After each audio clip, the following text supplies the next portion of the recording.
मांगो मत, ऊपर वाले को अपने हिसाब से देने दो। किसी राज्य में एक राजा था। राजा अक्सर गांव-गांव जाकर प्रजा और लोगों की समस्याओं को सुनता था और उनमें सुधार की पूरी कोशिश करता था। उसकी कर्तव्य निष्ठा के चर्चे दूर-दूर देशों तक फैले हुए थे। ऐसे ही एक बार राजा किसी गांव में प्रजा की समस्याओं को जानने के लिए भ्रमण पर निकले हुए थे। उसी दौरान राजा के कुर्ते का एक बटन टूट गया।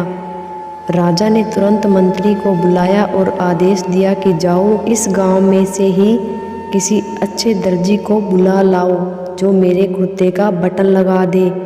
तुरंत पूरे गांव में अच्छे दर्जी की खोज शुरू हो गई। संयोग से उस गांव में एक ही दर्जी था जिसकी गांव में ही एक छोटी सी दुकान थी। दर्जी को राजा के पास लाया गया। राजा ने कहा, मेरे कुर्ते का बटन सील सकते हो? दर्जी ने कहा, जी हजूर, यह कौन सा मुश्किल काम है। दर्जी ने तुरंत अपने थैले से धागा निकाला और राजा के कुर्ते का बटन लगा दिया। राजा ने खुश होकर दर्जी से कहा, बताओ तुम्हें इस काम के कितने पैसे दूं? दर्जी ने कहा, महाराज, ये तो बहुत छोटा सा काम था, इसके मैं आपसे पैसे नहीं ले सकता। राजा ने फिर कहा, नहीं, तुम मांगो तो सही, हम तुम्हें इस काम की कीमत जरूर देंगे।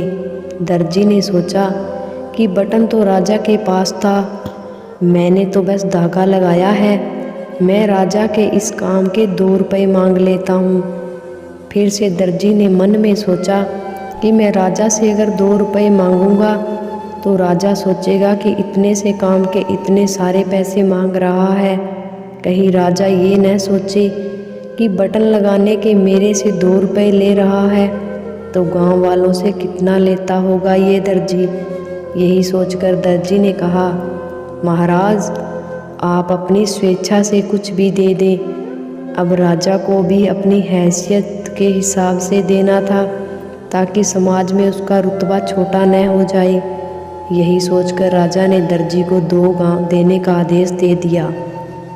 अब दर्जी मन ही मन में सोचने लगा कि कहाँ तो मैं 2 रुपये मांगने की सोच रहा था और कहाँ तो राजा ने 2 गांवों का मालिक मुझे बना दिया। दोस्तों, हम भी उस दर्जी के समान अपनी क्षमता से सोचते हैं और भगवान से कुछ न कुछ अपनी हैसियत से मांगते हैं, लेकिन क्या पता ईश्वर हमको उनकी देने की क्षमता के अनुसार कुछ अच्छा और बड़ा देना चाहता हो।